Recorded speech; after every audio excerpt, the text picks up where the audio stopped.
সরকার কিংবা কোনো দল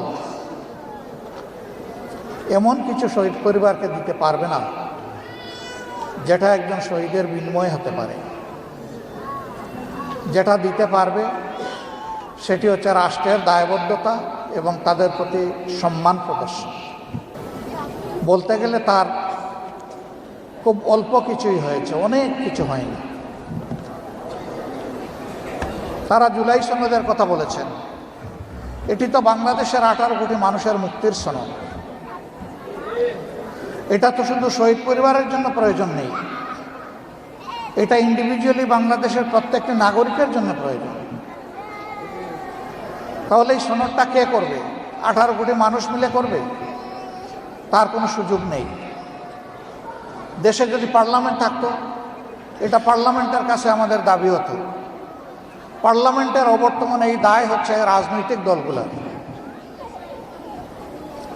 সরকার ঐকমত্য কমিশন গঠন করেছেন, সেখানে দিনের পর দিন, ঘন্টার পর ঘন্টা আলোচনা হচ্ছে, কিন্তু অগ্রাধিকার পড়ে আছে পিছনে, সেটা হচ্ছে না। রাজনৈতিক দলগুলোর আমাদের চিন্তা করা উচিত, এই যে আজকে আমরা ঐকমত্য কমিশনে বসি,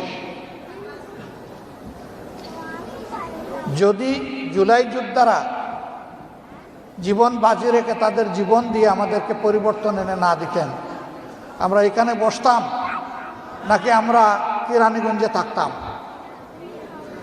আমরা কাশেমপুরে থাকতাম?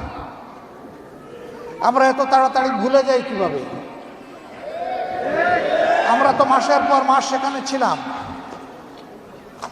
আজকে এখানে জুলাই যোদ্ধাদের পাশাপাশি এই দেশেরই গর্বিত অনেক নাগরিক, যাদেরকে বছরের পর বছর গুম করে রাখা হয়েছিল, পৃথিবীর ইতিহাসের কুখ্যাত আয়নাগরে, তারাও কেউ কেউ এখানে উপস্থিত আছেন।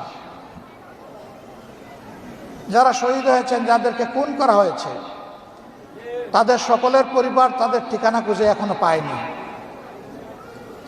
আর যারা আয়নাগরে ছিলেন, তাদের পরিবার জানতোই না তারা বেঁচে আছেন নাকি দুনিয়া থেকে বিদায় নিয়েছেন। এমন একটি জল্লাদ সরকারের হাত থেকে যারা মুক্তি এনে আমাদের হাতে তুলে দিল, আমরা ভুলে যাচ্ছি কেন তাদেরকে?